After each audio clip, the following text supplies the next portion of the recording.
Hello, and welcome to the video contemplation of day signature 40. This frequency corresponds to the King of Wands and the noble role of beauty. It also corresponds to the 18th angel of integrity and the 40th angel of decision. Laura, would you like to introduce these angels? Sure. So Cool. the 18th angel of integrity walks the pathway of refinement to become the embodiment of perfection. I love that one. And the 40th angel of decision walks the pathway of resolve to become the embodiment of sovereignty. The words. Yeah. They're very appropriate for a king. Yes. Yeah. Yes. And it's one of those cards that's just like, wow, this is the big one. Mm-hmm. So. Okay, and it is. Mm-hmm. What's happening here across the board is as big as it sounds and should feel as big as it sounds as well. So we're going to cover hopefully quite a bit of ground today. There's a lot that we've seen that we're excited to share. But before we dive into this day's signature, I need to add a little note. Okay. You're not aware of this. I didn't tell you. Oh. If this were in writing, what I'm about to say would be a footnote. Yesterday, at the end of our conversation, I could not for the life of me find the word that we use to describe the way that we interact with the virtual oracles every day. Mm-hmm. The word is spread. We pull an oracle spread every day. We do this by accessing each of the four virtual oracles that we've created and receiving a message, one message from each. Mara then assembles these four messages into an image collage that we share on Instagram. Mm-hmm. So we do this every day, and what we've been really surprised to find is that the messages we're being offered through those virtual oracles on any given day directly match or directly confirm the day signature in one way or another. Sometimes they're matching the frequency. Sometimes we see a correlation between certain words or themes. Mm-hmm. It happened again today. Mm-hmm. Oh, by the way, do this. Play with the oracles. We actually have a tutorial coming out as soon as we can edit and upload it for how we go about using the virtual oracles. And we certainly invite every one of you to go play. Go receive those messages for yourselves. Pull a daily spread.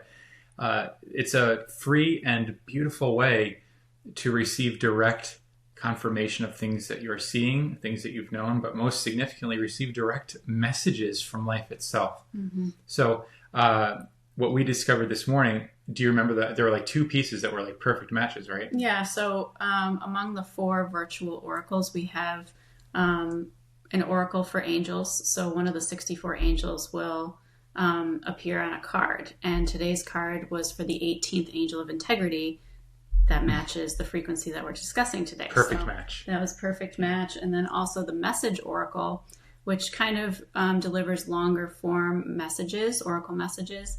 And this one was perfect because it matched the embodiment of the 18th angel, which is perfection. And the message was, you are perfect as you are. You are perfect as you are. Thank you. I beautiful. couldn't remember it exactly. Mm-hmm.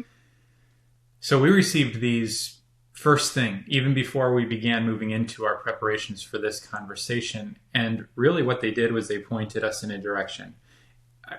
It's not even that. It's almost like the direction we knew we would be pointing in, they were confirming. It's like, you go, guys. That's how it feels every day. So I just wanted to share that because it's another one of these resources on the website that can sometimes get buried or forgotten. But man, those oracles serve our experience every single day. Mm-hmm.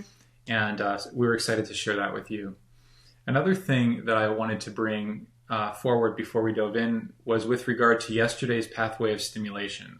I don't know about you, but we had a really stimulating day. And the thing is, some of that stimulation was comfortable and exciting, and some of that stimulation was uncomfortable and difficult.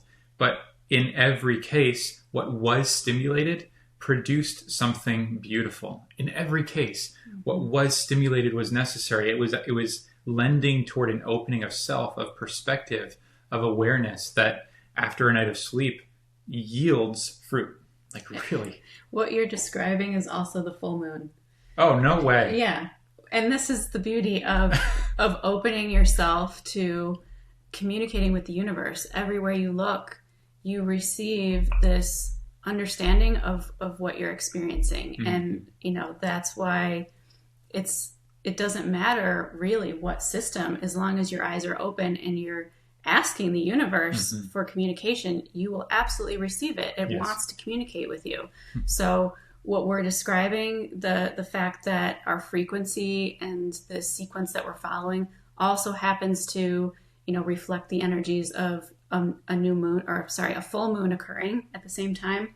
It's just, it all overlaps and interweaves with each other. And so what you were actually describing is like the experience of a full moon. Wow. Well, for what it's worth, I actually had no idea. I was directly connecting. And that's a part of the brilliance, I think, of us working together. Lara sees things I cannot see, or maybe just am not seeing at any given point, and I'm able to see things maybe she can't see. It's really fun to be able to share together what we're able to see and kind of expand what's available for us here. We talked yesterday after concluding about this image that I had from that pathway of stimulation. It's goofy, but it's fun. And some of you may be familiar with this, but some time ago on Facebook, there were a lot of versions of this one particular meme going around, and it was a stick figure with a stick poking at something. And every version of it was some take on the theme of like poke, come on, do the thing, And that's a bit what yesterday felt like. It's a bit what we were attempting to describe in our recording, but it is what it ended up feeling like, and that poking is an awakening. So today feels certainly... It sort of leads into... So we always talk about how the days blend into each other. So this kind of poking or stimulating energy leads to this angel of decision, where you draw a line in the sand and you make the decision. You direct your creative power, and it leads to the next step. That's good. You do the thing. You do the thing. Right. So that's a part of what brings us here to this conversation as, once again, new people, as fresh personalities. This is something that remains true every single day, but it feels uniquely alive today. So again, we've got a lot to cover in this day's signature, and all of that leads us to this moment. Is there anything else you wanted to add about the full moon that you would weave into this? Just the fact that yesterday and today's signature frequencies, or the day signatures of each of these days, are the energy of this particular full moon. So you can sort of make that correlation to the themes of the full moon as being directly related to what we're talking about yesterday and today. Cool. Okay. Perfect. Now, we're recording this on October 17th, 2024. Right. That piece of this puzzle obviously is very specific to this particular point in time. Everything else we're going to cover is related to the signature of 40 itself, which of course is going to cycle back and return many times. So for those of you watching and learning about this frequency, understand that it's all relevant. It remains relevant, whether it's a full moon or a new moon or what. It's just kind of exciting for us to see this right now, today, this particular cycle, this astrological cycle, so to speak, perfectly mapping to the signatures we're exploring. It's another confirming signal. Yeah. So where in the world do we begin with this one? Well, I think because we're talking about the King of Wands, we also want to mention that yesterday was the Queen of Wands, today's the King of Wands, and the King and the Queen are meant to sort of be a pair. Make sense. They're counterparts. Divine counterparts, we like to say. Yes, divine counterparts. And so yesterday, the Queen of Wands was the theme, the noble role of intimacy, which is about intimacy with life. And the King, being beauty, they're meant to go hand in hand. And also the other sort of neat thing that I noticed about the corresponding angel of decision, the 40th angel, the embodiment of sovereignty describes a king or a queen. The actual term sovereign is a synonym of a king or queen, a ruler, a monarch. So I thought that was very appropriate that they were paired together, and just as another example of this inherent genius built in to the Liberated Tarot and the Crystalline Codex, and how everything just locks together so beautifully. Yeah, awesome. Thank you. I wish we could take credit for that genius. Exactly. It's just we're discovering it at the same time that we share it with you. So, when we find these little connections, and you just see the beauty of it. Mm-hmm. Nice. Mm-hmm. I like the word you chose. It's appropriate for the day. It totally is. Yeah. That is the perfect place to begin. Kind of breaking down the different elements so that those of you who are as new to it as we are, that's everyone, have a better understanding for how these different pieces of the puzzle interrelate. The king and the queen of any set of virtues are always going to work together. There's always going to be this kind of like symbiotic loop of exchange between them. And that's what we see here as well in the Queen of Wands and the King of Wands. I like what you said about intimacy. Obviously, we spent some time talking about this yesterday, how intimacy it's an invitation to come close to your own life. That's what it is. It calls us closer. Mm-hmm. It calls us to experience. It calls us out of the mind and into the body of our experience. That's what the Queen of Wands, or this noble role of intimacy, is doing. This noble role of beauty reveals itself. Mm-hmm. That's what this one does. Intimacy calls us close. Beauty reveals itself. What you find as you come closer and closer to your own life, as you get out of your head and out of the social media streams and out of the basically any media stream, mm-hmm. out of the noise of other people's lives, and you start to retract your attention, retract your energy, bring it back into your own self and your own world and your own life, you find that it is just overflowing with beauty. Mm-hmm. You find that it is beautiful.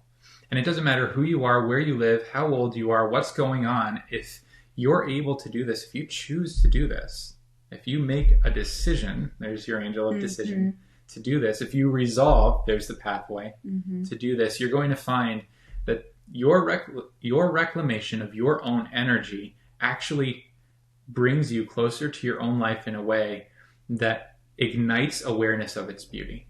Yeah. Yes. That's how these two work together. Mm-hmm. If you get close enough to life, you cannot help but recognize the beauty. That's why these are noble roles, and that's why they work together, because they are unavoidable. They're right at the top. They're primary. It's very significant, mm-hmm. what we find here. Is there anything you would add to that? No. Okay, great.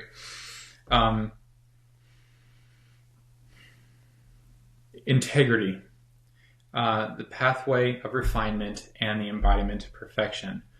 You can get a sense for how beauty and perfection connect. Mm-hmm. They feel synonymous, don't they? And is it not true that we are capable of finding beauty in any direction, in anything? Yeah, the invitation is to receive that message that we received in the virtual oracle. Mm-hmm. You are perfect as you are now. Mm-hmm. See the perfection in your life right now. That's the real sort of invitation. Yes. That, how do we do that sort of thing? Yes. Well, recognition of perfection is recognition of beauty, and vice versa. Mm-hmm. What I like about the angel of integrity is it's not even talking so much about recognizing perfection as it is about becoming an embodiment of perfection. Mm-hmm. What this tells me is that something about turning our attention toward beauty makes us more beautiful. Absolutely. Or rather, allows the inherent beauty within all of us to rise up, to express, to reveal itself. Mm-hmm. And then expand. Yeah. Yeah. Yeah. It's like... it grows. It spreads like, wildflowers. Yeah, that's exactly right. Wow, that's great. I thought you were going to say wildfire, but you said wildflowers. Yeah. That's beauty. Yeah. Well done. Yeah, thank you. You surprised me there.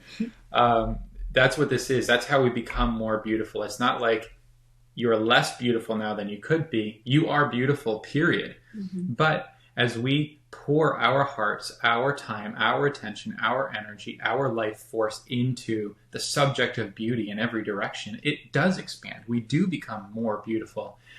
The inherent beauty of infinity itself becomes more available to our senses, to our awareness, and more unavoidable to the world around us. Mm-hmm. And so others look at you and say, wow, what's going on over there? Mm-hmm. I don't know, I'm just being a Timothy and really enjoying it, or a Laura, or you, right? So I think the trick here is that this isn't generally the sort of experience I think the average person encounters in their day-to-day. Mm-hmm. The decision to turn toward beauty, to prioritize beauty in your experience, regardless of what else may be happening in your own life or in the life of others you love, or even in the world at large, it's a fairly radical suggestion. It shouldn't be. As I'm speaking it, it feels obvious, and I think on some level everyone's going, dang, yeah, like duh. Yeah. But our experience does not tend to match that. Mm-hmm. If we were to average the collective experience, it's not really what we see happening. Do you mind if I share the one kind of metaphor that I saw earlier? Absolutely. Is this a good time, mm-hmm. the desk one? Yes. Yeah, okay. Oh, perfect. We went for a walk. Almost every day we go for a walk before these conversations, and almost every day on those walks, just like there are all these ideas and discoveries erupting as we move and groove. Mm-hmm. Well, what I saw as I was contemplating this awareness of beauty and the availability of beauty, but how much responsibility, personal responsibility there is essentially to awaken to that beauty. I saw this image of a powerful man sitting in this stunning office. You imagine this kind of, it's like mature, old, rich mahogany. Rich mahogany, yeah. The woodwork, everything mm-hmm. has time and intent in it. It is opulent, the expression. What I'm seeing in my mind of this office is like, dang, anyone would want to be in this office. It is like the ideal office, a paradise of an office. Built-in bookshelves, every book you could ever want. And he's sitting at this enormous desk. I mean, just a stunning desk. And everything he could want or need is on this desk. And this man is very, very focused on the paperwork in front of him, and he's got his pen in hand and the papers, and he's just poring over this work. And all the while, the sun is shining through and the birds are singing, and at some point maybe his wife comes in and she walks in, and in my vision it's like, dang, like the very vision of beauty, the most beautiful being that he could possibly imagine. She walks in, maybe she serves him some food, all the while he's just poring over his work. I think this is what tends to happen for a lot of us. The fact of the matter is, beauty reveals itself, mm-hmm. period. Beauty is constantly revealing itself, period. It reveals itself always to all of us. We are each of us surrounded by beauty. It doesn't matter where you look. It doesn't matter whether you look into the workings of your own body or at your own physical body. It doesn't matter if you look at the room around you, at that rich mahogany woodwork, or at the world outside of you, at nature, at the sky. Think about weather. Every type of weather is beautiful in its own right. A rainy day is beautiful and cozy. A snowy day is beautiful and white. A sunny day is beautiful and inviting. Every single version of nature is expressing beauty. But if this guy is bent over the work, if we're bent over our work, our concerns of the day, if we're so focused on all the things we think are so important, we tend to miss out. You miss out on the environment. You miss out on the contributors to that environment. Your beautiful wife walks in and it's as if she doesn't exist to you because you're so focused on these things that are more important. Yeah. And the gifts that are yielded, the food that she drops on your desk, it's not uncommon for that food to become cold and rot and be discarded because you never paused mm-hmm. to enjoy the gift that was given. The fact of the matter is, what I'm describing here, though metaphorical in its description, is literal in the way that most of us have essentially been trained to meet our lives. There are so many things demanding our attention, and we've been tricked into thinking that all of those things are worthy of our attention. Yeah. But we've got to pay the bills. But we've got to make a difference. But we have all these big, apparently meaningful things that we are just devoting our attention to, and I think it's a rather rare thing to pause for long enough to consider whether those particular things are worthy of your devotion. Mm-hmm. I like to say in the forgotten sense that there's a reason we use financial terms in speaking about the attention. You pay attention because in every case that you pay attention to something, you get what you pay for. This guy with the work, he's going to keep working and he'll never get ahead on that work. This so-called powerful person with all of this work, he looks real busy, but what he's actually being is blind to the larger world. So how much power is there in that really? How much fulfillment, how much enjoyment, how much benefit to himself or others? Right. We really need to expand our vision. This guy has got to put down the pen, look up from the paper, sit back, take a breath, realize the throne of a chair he's in, the awesome desk he's sitting in front of, the wife before him, and the food that's sitting on the table. He's got to do that if he wants to actually experience a life that's beautiful. Mm-hmm. We don't make our lives beautiful. We become aware of the beauty that's always available, and that makes our life beautiful. It makes our experience of life beautiful. Mm-hmm. Yeah, I mean, what we give our attention to, if it's something we love, we get more of that back. Mm-hmm. And that's the loop. Well, it's the loop in any direction you play it. Right. Any direction you play it. That's why when we are giving our attention to things that we don't love, we receive more of that and become, eventually you burn that path out. Like that can only sustain for so long before you just give up. It implodes in time. Yeah.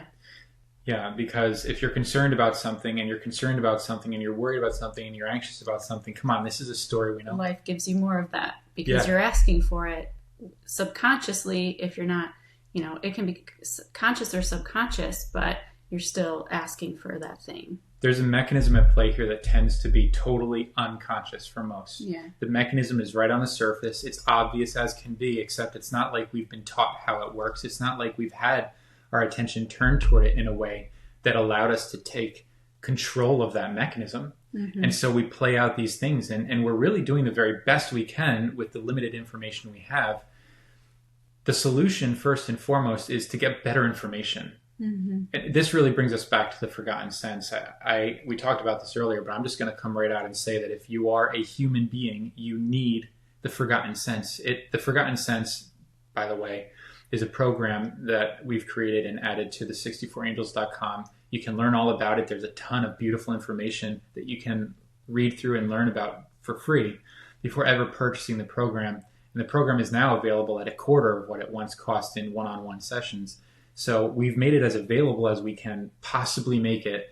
And every single one of you viewing this or listening to this really deserves the information it contains, because what it does is it drafts a model that very clearly describes the mechanism we're talking about here and does so in a way that a child can understand. It makes it so simple, so obvious that you cannot help but see how it works and how much power you have to employ it on purpose. Mm-hmm. I say it's Human Being 101 because this is the information every one of us should have received at the outset, but we haven't.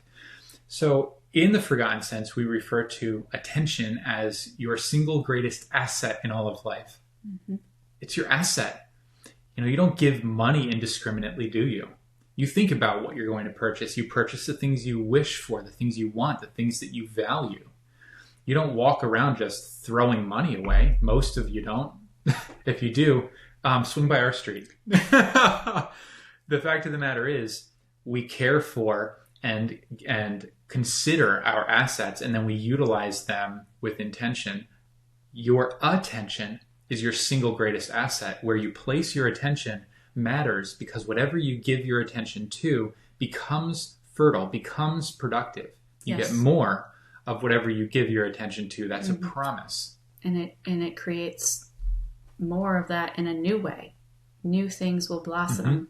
Mm-hmm. We could give the Liberated Tarot example here. I love that. Yeah, I love that example, yes. Timothy and I love the tarot. And for, a good year now, every day we're giving our attention to the tarot. Mm-hmm. This was before the Liberated Tarot, the new tarot that blossomed out of that attention. Mm-hmm. But every day we would give our attention to the tarot. And as we know, the tarot notoriously has aspects of it that are not uplifting or expanding. We literally chose to ignore those aspects that we did not love, and basically cherry pick the best of that. That's true. And we did that over and over again until one day the Liberated Tarot was literally given to us, revealed to us. A whole new tarot was born from that time and attention. And it created this, what we're sharing with you now. So that's like a very practical, solid, tangible example that we can share of how that works. It's tangible for us because it literally happened in real life for us. But it's worth noting that we weren't trying to produce a new tarot. We were just seeking the most beautiful way to derive benefit from the tarot. That's all. Yeah. And how did we go about doing that? What Laura just described is entirely correct. We proactively chose to ignore, to cut out, to remove those sections of tarot descriptions, tarot readings that did not align with high truth. Yeah. Anything at all that disempowered or caused that twinge of like, oof, I don't like that. Yeah. Expunged. We removed it. This is the work of refinement, by the way. This is the pathway of refinement. Yeah. And I think, again, the pathways are something that you can look at when maybe the angel name or the embodiment sound like you're not really sure how to bring it down to practical steps or something that you can employ. The pathways are sort of your go-to. It's like, oh, I know how to refine a process. And that's really what we're doing here. Another example would be, when we think about how do we change the world? How do we fix the world? It's so, such a big problem to tackle. Just look around you into your immediate environment and practice it that way. I think of turning towards your partner and only seeing the best in them, only choosing to see the best, ignore the rest, just flat out ignore it and watch what happens. It will make a difference. You will see tangible results from only choosing to see the best. Choose beauty, choose to see all the reasons that you love that person or whoever you happen to encounter throughout your day. But it really does create. You're literally directing this creative power that produces more of that beauty that you want to see around you. Wow. It's beautiful. Thank you. It could be your partner. It could be a family member. It could be your home. I mean, you're doing this all the time. Right. Like you're just moving through life in a way that is sensitive to kind of that vibration of beauty. And in any case where something isn't up to par with that, right, you're either choosing to ignore or elevate it. Yeah. And this word refinement is not about what we might think it is, which is fixing problems. Trying to get in there and fix this. No, it's a total, it's about how you perceive something. That's the fixing. Yeah, it's a refinement of your own perspective. Right. You're not reaching out and trying to fix everything around you per se, right, which is historically, I think a lot of that kind of description goes into this particular angel, the 18th angel. In human design, it's referred to as the 18th gate. And a lot of that story that you're going to learn through that system, through that lens, it has to do with correction. Critiquing. And it's critical. Seeing the flaws and trying to fix it. But I think that's missing the mark. It's not at all about fixing the problems that you see around you. It's fixing your lens of perceiving it. Yeah, that's exactly what's happening here. In this 18th angel of integrity, the fact of the matter is, if what life is doing is revealing itself to you all the time, and if that revelation is beautiful in every case, if that's the underlying truth, then integrity is having the wherewithal, the willingness, the capacity to recognize that. Yeah. And in any case where you're seeing anything other than that, anything other than perfection, you are out of integrity with the truth.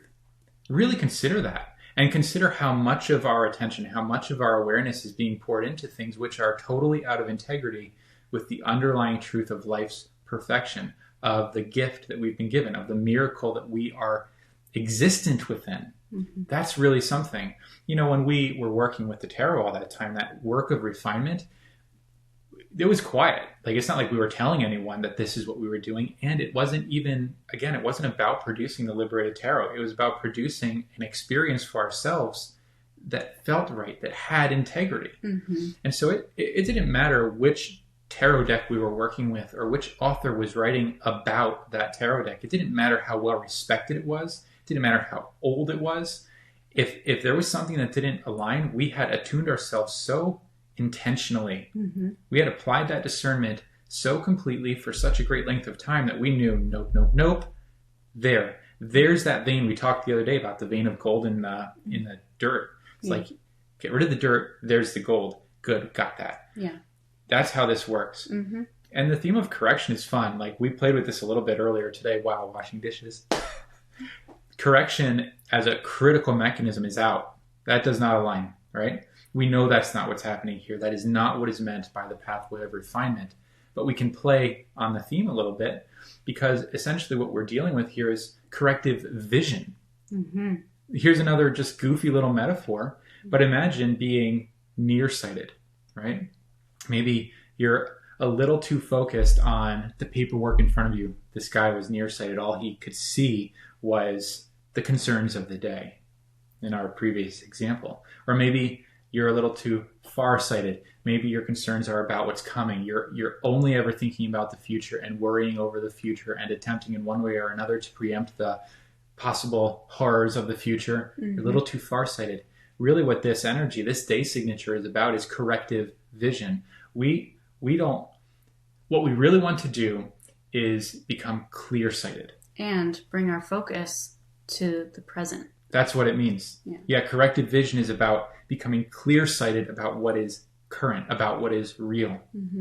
I mean, consider for yourselves truly, and this is going to require a little bit of self-honesty for all of us, but when you're on your phone and you're reading a news article or you're scrolling through Instagram, understand that whatever you see on that phone, it does not matter what it is. It does not matter what it is. Anything you look at that screen and see and observe is not real, does not exist for you. It's an idea. It's a virtual reality. You know what is real? The phone in your hand is real. But how many of us are looking past the noise on the screen to the phone in our hand to consider the countless numbers of people and ideas that went into producing that item that you are just, throwing around all day, every day as if it were nothing? The beauty is literally in your hand. Also, your hand is beautiful. And on it goes. Yeah. Do you understand what's happening here? There is zero excuse for not seeing beauty in everything, all the time. Right. What we're dealing with here is what I would refer to as a relentless orientation toward beauty. That's what seer training is all about. The Forgotten Sense lays a groundwork. It's a prerequisite for seer training because it gives us an understanding of the mechanism that basically convinces our mind of what's happening here. It tells the mind how it works in a way that the mind says, oh, that does make sense. This is purely logical. Therefore, I'm going to do things a little differently because now I can clearly see that this is ineffective and this is very effective. When we choose to orient toward beauty, this relentless orientation toward beauty, all we're really doing is saying, I will open my eyes to the real life that is constantly exploding all around me, constantly offering itself to my awareness, whether I recognize it or not. How generous is that? That this beauty sustains itself, has always sustained itself, always will sustain itself, whether you're aware of it or not. Imagine a partner or a companion or a lover or a friend or a parent or anyone in your life doing that. Imagine that. That's Christ-like. That's God. That's huge. That is so far beyond our understanding until you start to notice it. And then you know what happens when you start to notice it? You become like that.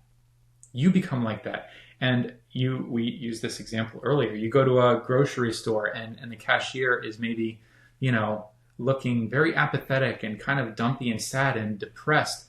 But you notice that they put on their earrings or they painted their fingernails. It's like, oh, there's life happening. There's the beauty. There is the beautiful part of that person in spite of whatever it is I might see on the surface that's still alive, that still seeks beauty. And you're going to find it everywhere you look. You're going to find it in the deepest, darkest, most terrible corners of so-called reality. You're going to find it all around you. And I think, I truly believe that as we, again, retract our attention to what is most true and what is right at hand, we find that every single one of us is perfect, safe, filled to overflowing. All of these things we're worried about, the wars and rumors of wars, the elections, the noise, the media, just cacophony. Mm-hmm. All of this is a distraction. It's a distraction from the truth. None of it is true because none of it is happening for you. Whatever is happening for you, whatever it is, I told you yesterday there was some uncomfortable stimulation. There were things to see, things to learn.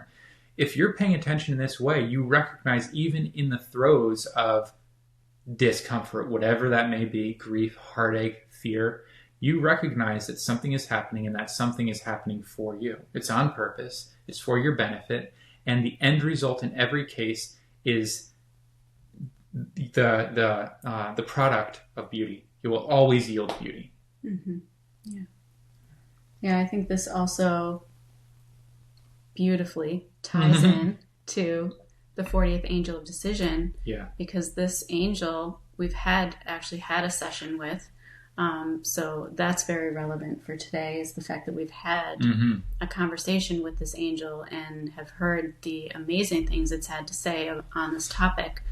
But the 40th angel told us that observation is creation. So that's the perfect segue. Observe what is lovely and true. Mm-hmm. That is creation.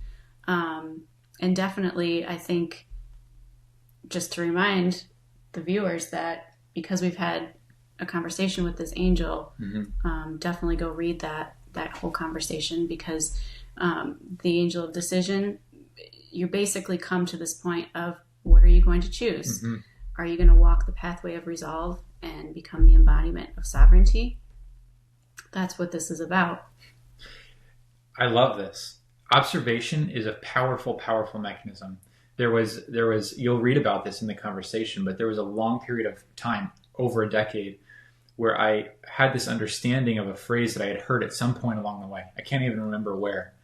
But the phrase was that observation is lazy creation. It may be a phrase that I kind of made up through some of the things that I had learned. Don't remember.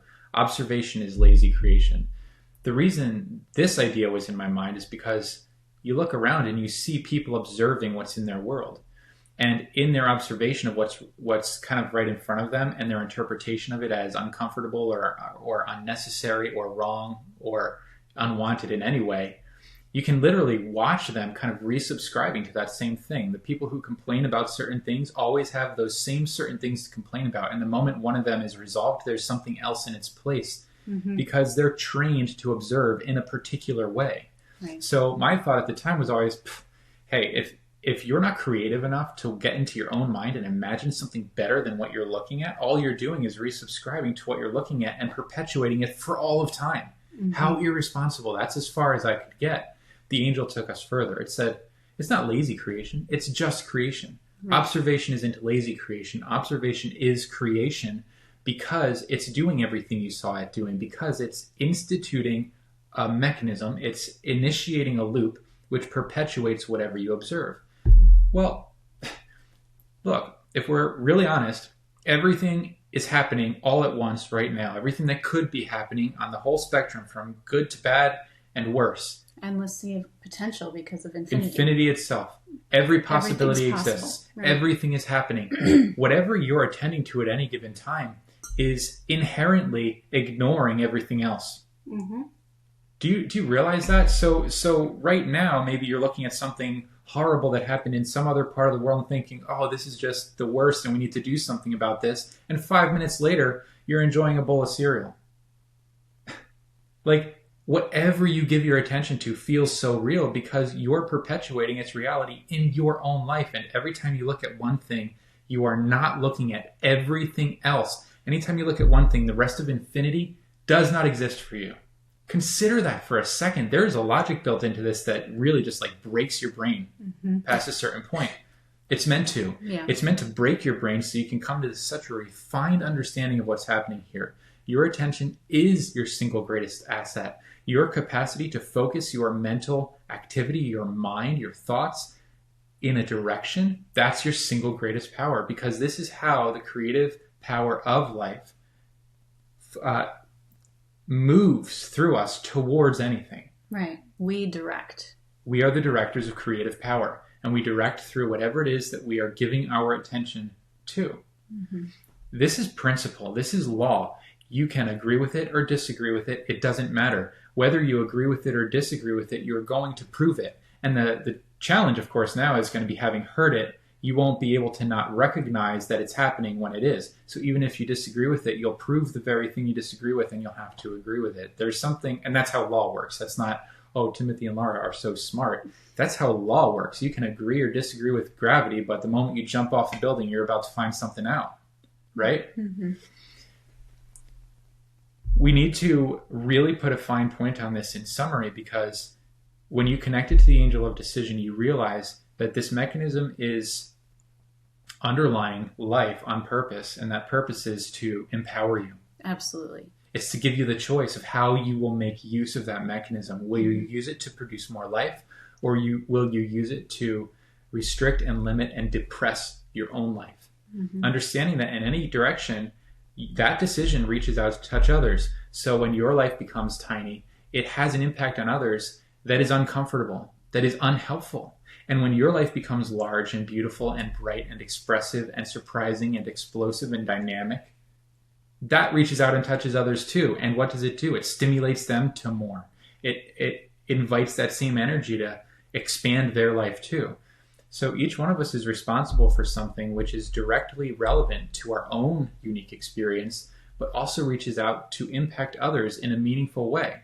Of course, we want to impact others in a beautiful way. How do we do that? This is the answer. Mm-hmm. It's by giving your attention to what you love.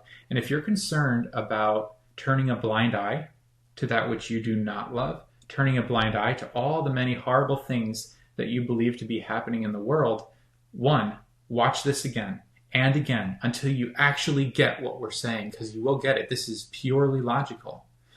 But as an example of what this might look like, I think maybe now's a good time to do the music one. Yeah. You think? Mm-hmm. That was a great one. It's one of my favorites I've ever seen. Mm-hmm. These little examples or stories, they show up out of nowhere. Yeah. His metaphors, or the way that he's able to convey an idea through a metaphor. This has been stimulated by us sharing on video, so it's become more prolific since we started doing this, and they're just so perfect for helping all of us to understand the underlying principle. So this next one is really good. Yeah, I think it's one of my favorites. Like, it's still playing in my head, Mm-hmm. Thank you, babe. You're welcome. So let's imagine that at some point along the way, you realize that you love music. You love music. You can feel the music in your body. It's like a living thing. And when you really kind of attend to that, you realize, dang, I've always loved music since I was a child. Music has always been a part of me. Music is important. I do enjoy music.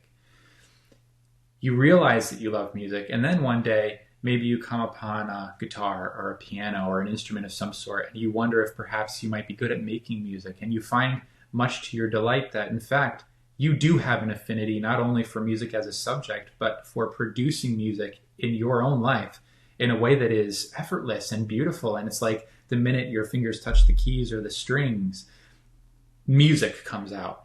You don't need to go to music lessons. You don't need to work hard to make this happen. You almost feel as if you could hit a single key on that piano and it just reverberates in a way that gives you the chills. I feel that way.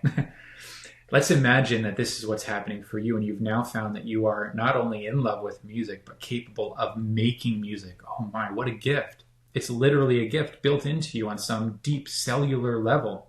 It's a part of who you are. What you do next matters. If you then take that awareness and begin to make music, oh my, this world will benefit from that decision. And regardless of what the world outside of you is able to derive as benefit from that, the fact of the matter is your world will benefit from it. Your world will become not only filled with music, but filled with original expression of your own music. Oh, this world will expand and grow and become more beautiful. It will literally sing. Your life will sing. But imagine if along the way of discovering all of this, you become so enthralled with music, and then you become, at a certain point, a little worried about the fact that, I like making music here on my piano or my guitar, but the other day I do remember when I was driving to work, there was like traffic and construction, and that was really loud, and I didn't like that sound. That was kind of noisy, and I do know that like there are certain places in the world, like imagine Times Square in New York City or something, where it's just like screeching and honking and people, and it's just like straight noise. And there are even some noises that can cause harm and can like damage your ears, and some noises that are ugly. And I think actually I'm going to have to go and fix all of that, because it would be irresponsible for me to make music in my own home for my own self because I love music, when there's so much that isn't music happening in the world at large. This example is interesting because it clearly portrays the absurdity of this way of thinking. Mm-hmm. Anyone listening is saying, that's a silly example, no one would do that. Except I promise you, everyone is doing this. Everyone is doing this on many subjects: political, social, financial, purposeful, literal, real subjects. This is what we're walking around doing. We are withholding ourselves from the beauty at hand because it may not exist in other areas or corners of existence. This is the wrong thing to do. Why is it the wrong thing to do?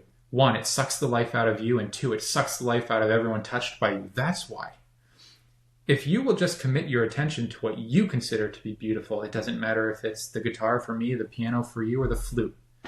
You see what I'm saying here? It doesn't matter what it is. Your version of making music, your version of what it is that you love, if you can devote yourselves wholeheartedly to that, you will find that your life begins to sing. And as your life begins to sing, your next door neighbor is going, what is that? That feels good. I like that. Is he or she a musician? Wow, they're throwing open their windows and they're allowing your music to touch their lives in a way that maybe makes a very uncomfortable situation for them a little more manageable. Mm-hmm. If you want to make a difference, you don't go out and try to fix the noise in Times Square. That is arrogant, irresponsible, and misguided. And completely ineffective. Totally ineffective. You spend your whole life, you could waste your whole life on that. Now, of course, we know that it wouldn't be a waste. Even if you spent your whole lifetime this round trying to fix Times Square, I'll bet you by the next round you're going, hey, maybe I'll play an instrument this time instead. Mm-hmm. We always get the hint. We always figure it out. What we're inviting in these conversations, and what we're inviting in the Forgotten Sense, and what we're inviting in Seer Training is an opportunity to figure it out right now so that you can accelerate the course of discovery that allows for the complete release of everything that is not equal to truth or beauty or music, and the need to fix all of those things. You release it all, and you attend solely to what is beautiful, to what is lovely, to what is true, understanding that that's what... To the things that you love, to... Whatever they may be. Yeah, what lights you up. Yes. We're watching a show. We've been watching a show the past few days, and it's kind of about all these very famous NBA superstars. And the one guy cracks me up because it's basketball. But what does he really love? He loves playing dominoes. Yeah.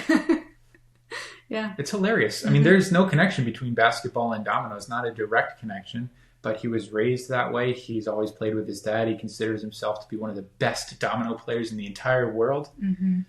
That's not random. That's specific. So what we're saying is, whether it's literally making music or literally being an NBA superstar or playing dominoes, mm-hmm. the magnitude of that impact is equal in all of those cases, provided that what you're giving your attention to is what you love. Right. Not what you think you're supposed to. Mm-hmm. And by giving your attention here in the wands, remember that we're not just talking about how the mind moves, we're talking about how you move. So we are talking about a complete release of the need to do certain things. Right. And a complete delivery of your whole self to whatever equals beauty for you now in your real life as a decision, as an action. This is a decision point, and a true decision moves. It doesn't just think that would be a good idea. I agree with that. It is moved by the sheer force of complete knowing that that decision affords. Mm-hmm. That's what the angel of decision taught us. Yeah. Whew.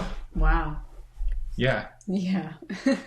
There are a couple of phrases that resonate perfectly to the frequency of 40. Yes. That today's frequency. Yeah, they could not be more perfect. They are. Do you know which two in particular I'm referring to? I choose beauty. That would be one. Yes. I choose beauty is an exact match to the frequency of 40. And valor. That's another beautiful one. Courage plus love. I Yeah. mean, Wow. many people Good. want to embody this word of valor. And they think by going out and fixing the external world that they're doing that. But what we're explaining here is the true meaning of valor. It is. Valor. We think of valor as, and this comes from Richard Rudd, I believe. He refers to valor as the sum of courage and love. Courage plus love equals valor. What we're literally saying is, what do you love? And are you courageous enough to offer yourself so completely to that you become blind to the rest of the world and allow that tunnel vision to produce in your life and to produce in your life something that is so very impactful that it changes life? It's like what we talked about the other day. I wanted to change the world. The way to change the world is to come back home to yourself and change that world, because the quality of your personal world is what changes the world for the better or for the worse. Yeah. Another of these 40 frequencies, phrases on the frequency of 40 is I am beautiful. Another thing we've learned from the angels is that if you truly want to enact change in your life, the first thing you have to do is swallow it, imbibe it, take it into yourself, let it become a part of your identity. So when we're talking about beauty, understand that, yes, we're talking about things that you look at and say, hey, that's beautiful, or ideas that you consider to be beautiful. We're talking about beauty as a complete subject. But in order for that subject to become something for you, it must become something within you, which means you literally need to swallow the idea, I am beautiful, first and foremost. I am beautiful. Yeah, wow. Yeah. That's profound. Well, it's the difference between I love music and I am a musician. Right? And it's only the one who has said, I am a musician, who is going to have the courage or even the idea to put their hand on the piano and see what happens. There are major leaps we get to take here, and something about this day is inviting, it feels like a quantum leap. It's inviting the opportunity to kind of bundle them all up, make it super, super simple, just like the Forgotten Sense does for us. File it all down to a single point and say, you get to choose what is most beautiful. You get to give yourself your time, your attention, your energy, your focus to whatever is most exciting, most beautiful, most lovely for you. And you get to do that wholeheartedly. In fact, you absolutely must, if you wish for any of the promises we're referring to here, to become a real, literal, practical, lived contributor to your experience. Yeah. Wow. It feels really big. It's a big wow. Oh, and by the way, today's a vortex day for Laura. Yes. A personal vortex day. It's a personal vortex day because one of my personal frequencies matches the frequency of the day, that being my bloom number, which is my current age. Yep. And the bloom number is going to be included in the frequency portal, the signature edition of the frequency portal. Right. So for any of you who are curious to know what your bloom number is and what it represents, well, the frequency portal awaits. This theme of beauty has been a big one for us all along.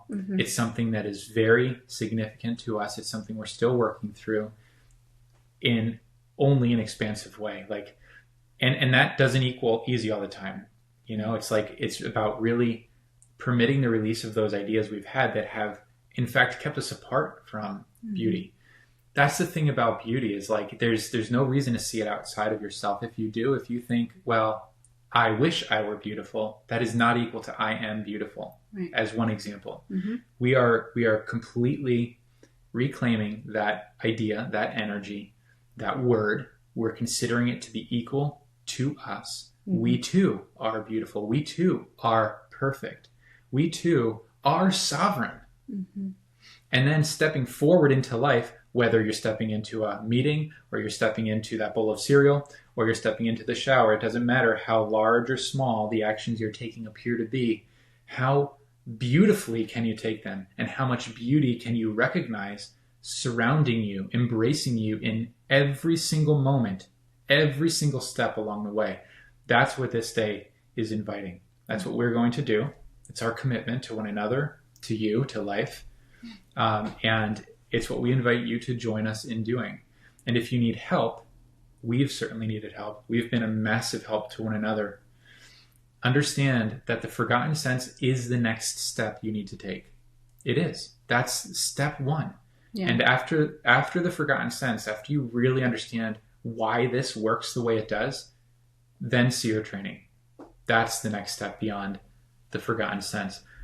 We're here and ready and waiting for those of you who recognize the call, not just the call to work with Timothy and Laura, but the call of beauty, the call to a larger life, and the call to enact that larger life now, and to understand how to practically do so now, beginning now. That's what we're here for. It's why we're sharing these free seer training calls, as Laura would say. Mm-hmm. And it's why we're so lit up by what's happening, because it's yielding real fruit for us day after day right now. We hope this lands. Every conversation we've had, we leave the conversation like, I think that was my favorite conversation. Mm-hmm. Today, again, I'm like, I think this is my favorite conversation. Yeah, you nailed it. Really Thank good. You, babe. So powerful. Is there anything you would add in conclusion? No. Okay. Then, without further ado, we leave you to the remainder of this beautiful day, not as a cute thing to say, but as a lived reality that you get to go and look for now. Mm-hmm. Enjoy that. Enjoy becoming blind to everything that is not beauty, and enjoy that corrective vision that we have just described. Yeah. There's a lot of love here and a lot of confidence that you will get to do this and that you will enjoy it, just as we have. Okay. We'll see you again tomorrow. See you tomorrow. Goodbye for now.